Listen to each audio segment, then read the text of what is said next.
What's up, guys? We're Ecco and Sando, and welcome to another video. Today, we're going to be doing a track breakdown of our latest song, Rhythm, with our friend Triple M. We're going to be doing more of these, so don't forget to like and subscribe.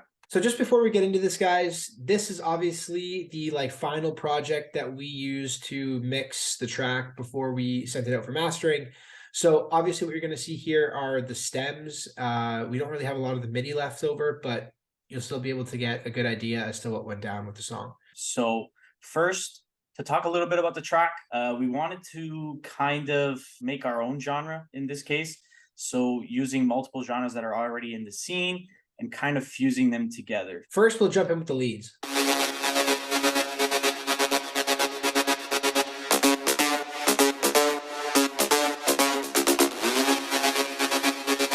So with these leads in particular, we wanted to have a sort of call and response. So you could see in the first little bit, we have that stagnant note that has that stutter effect to it. And then we have our lead melody that comes right in. So one of the things here that we did was a bit of an automation so that it sounds as if the melody kind of has breath and life to it. So you can hear that in the empty gaps, there's almost a delay or a reverb effect that we actually ended up using Endless Smile for to kind of create a breath. So I'll play that out now.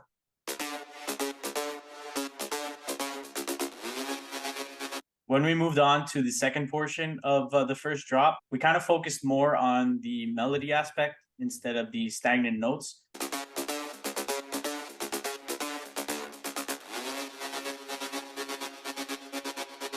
So after that, we can move down to the bass section. Our bass is pretty simple in a way. It's kind of like a rolling bass, and we took a bit of inspiration here from the little psytrance movement, but obviously didn't put the song at 138 BPM. You can also see that there isn't too much. So evidently, I don't think we have more than 2 or 3 sounds for the bass.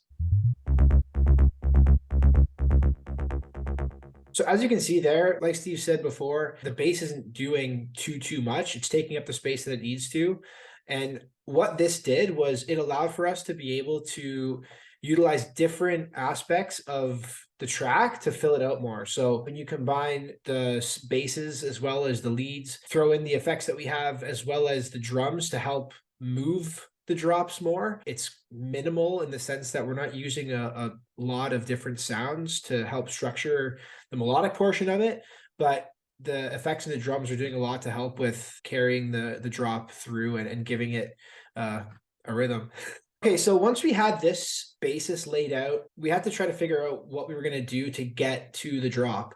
Generally, how Steve and I work is we'll come up with the drop idea. A lot of people do it this way as well. And then we kind of work backwards towards the intro from here. So once we had the drop idea rounded out, making a build isn't the most difficult thing, obviously, because you're just kind of using the components to tease what's to come. But the one area where we were unsure of what to do was the breakdowns. This was really the first time that we made anything like this. And you actually see that there are components in here of a progressive house breakdown. There's pads, there's little arps that are helping to carry it through before it goes into a darker buildup and obviously into the drop that you guys know. So I'm going to just go down section by section here to show you guys what the break consists of.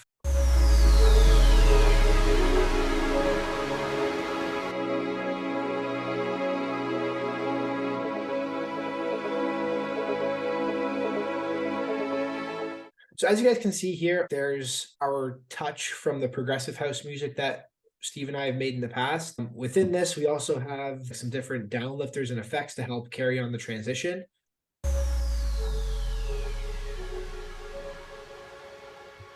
Our effects really kind of fill in the little gaps here and there just to keep things moving, keep things going, making things change every now and then. But we also wanted to keep it open because we definitely knew that we needed a vocal. And usually when too much is happening in the break, it doesn't really give room for that prominent vocal. So with that, we can move on into the build.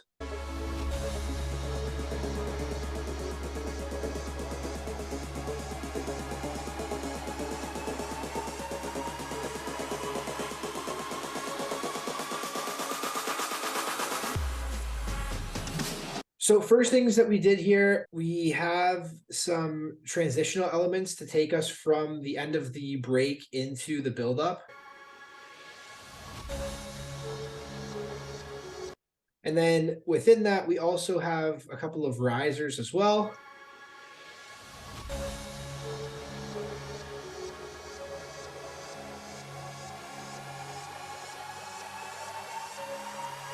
If you come down some more, we've got the snare roll. Now, if you notice here, the snare doesn't come in right as the buildup starts to happen. Let's say this is the original file. We just faded it in so that it wasn't as loud on the first few hits, and it allowed for the snare to kind of build into the buildup. And then we keep the ARP going, and then here we have the pads that are looping on the root note. And lastly is starting to tease the leads that we're going to be using in the drop. For the leads, we just wanted to kind of tease the melody. We're not trying to give away too much, but we're giving away just enough. We're taking out the highs and gradually bringing them in as the buildup goes on.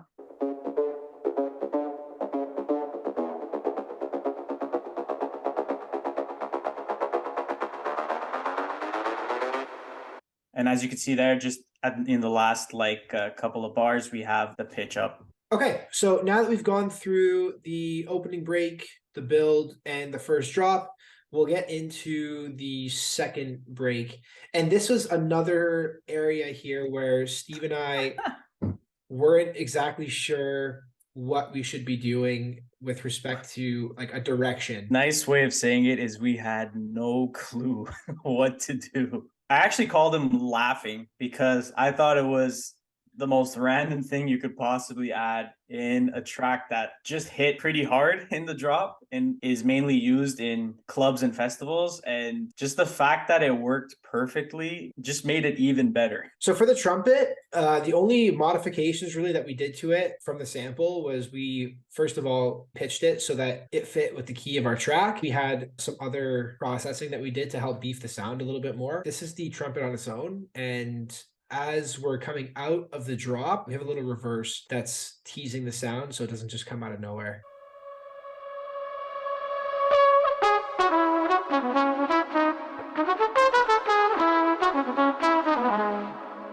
So there's the trumpet. We've got some more effects that are happening to help with the transition out of the drop.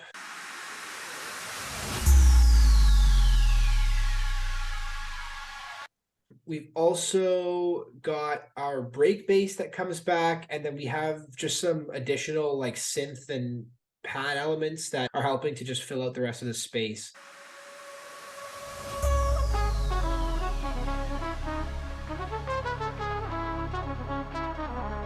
And then lastly, what we did here was we started to bring the drums back in. Now, why we didn't have them right after the drop is obviously to give an opportunity for the track to kind of level out energy wise, because the drop does go pretty hard.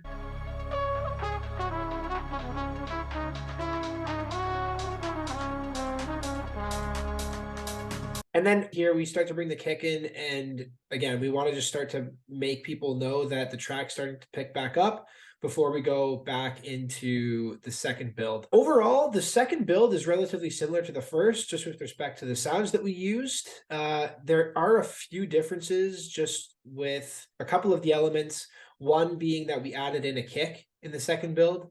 And not only that, but we also changed up the pre-drop to be different than what we had in the first. You'll definitely notice the difference. We just tried to elevate the energy to another level. And also with the pre-drop, you'll see that it has a lot more hit to it as opposed to the first one.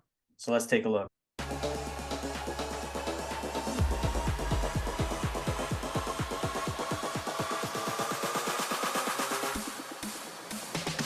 So just to give a quick comparison, without having the kick in the build, you can notice the difference right away. I'll turn it back on.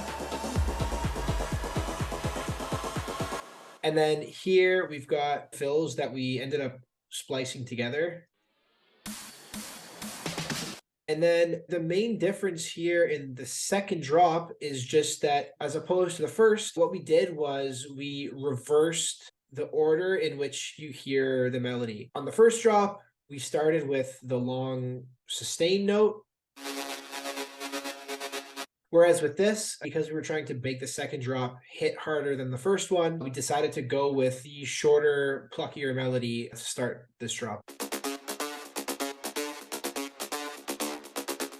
And then on top of that, what we did was we added in some drop noises to help give some extra tension. And this is just a sustain note that's got some processing happening on it. Just doing some EQ. It's got its own reverb. There's an LFO tool on it that is doing a transgate. So the only other thing that we're doing here is we just have a pitch bend that's happening. So now playing it together with the leads.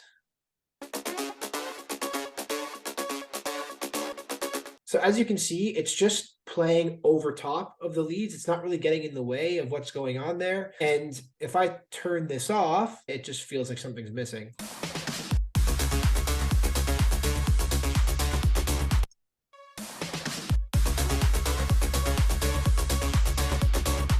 So the last thing we have to show you is the vocals. Joe's going to explain to you how this all came to be. So with respect to the vocal, we ended up rewriting lyrics, and we just got a couple of friends of ours to come over and have a recording session. So within this vocal, unfortunately, I don't have the different layers that we ended up using in this project. One of them was just a heavily delayed version of the dry main vocal. Then we had a layer that was done as a vocoder, and this one really helps give the vocal some depth. And then this one here is just the main vocal. On this, we ended up putting a little altar boy to give it a bit of a formant shift. And then also we have a couple of different filters and other processing plugins on it just to help boost the vocal in the mix a little bit more. We'll play the vocal on its own. What you gonna do? What you gonna do? You gonna come closer? Stand there forever? Or do you want to get to know me? So there you have it, guys. This has been a walkthrough of our track Rhythm. We hope you enjoyed it, and we hope you learned something from it. If you really enjoyed this walkthrough, let us know in the comments and we'll definitely make some more. We also want to take the time to thank everyone for all their support on this track.